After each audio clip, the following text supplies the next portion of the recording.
Ces techniques de négociation, toi aussi tu peux les apprendre pour négocier et communiquer avec les autres, obtenir des trucs et te sortir de situations merdiques sans trop de dégâts. Alors écoute bien cette histoire.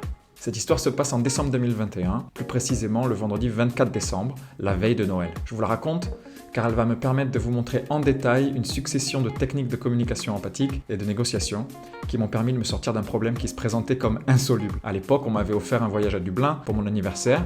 Le départ était prévu le 27 décembre. À cette époque, nous sortions d'une vague épidémique de Covid et pour voyager, il fallait un test PCR négatif de moins de 72 heures. Exhale through your nose if you'd like, if that'll make you feel better, okay? Keep on breathing, keep on breathing. You're doing a great job. You're doing great.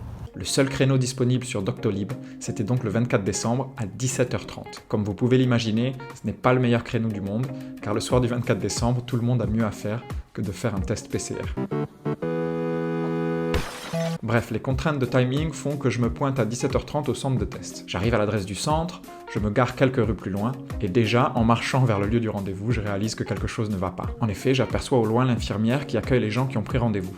Il y en a 3 ou 4 qui attendent sagement en file indienne. Sans pouvoir entendre ce qui se raconte, je vois que ces personnes tendent leurs papiers sur lesquels il y a inscrit l'heure de leur rendez-vous, et je vois l'infirmière qui le leur rend, qui fait non de la tête, et les personnes qui, tour à tour, s'en vont. Bref, tous les signes montraient que quelque chose n'allait pas. Je m'approche enfin, et je tends à mon tour la preuve de rendez-vous que j'avais préalablement imprimée. Et je dis « Bonjour, je m'appelle Antoine, et j'ai rendez-vous à 17h30 pour un test PCR. » Avez-vous remarqué que je donne systématiquement mon prénom quand je me présente à un ou une inconnue? Je le fais car les prénoms c'est important. L'objectif c'est de devenir quelqu'un aux yeux de votre interlocuteur.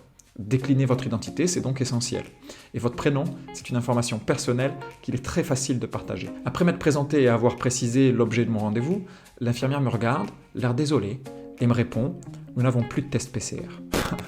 Autant dire que je reçois cette information en pleine face. Je vous rappelle que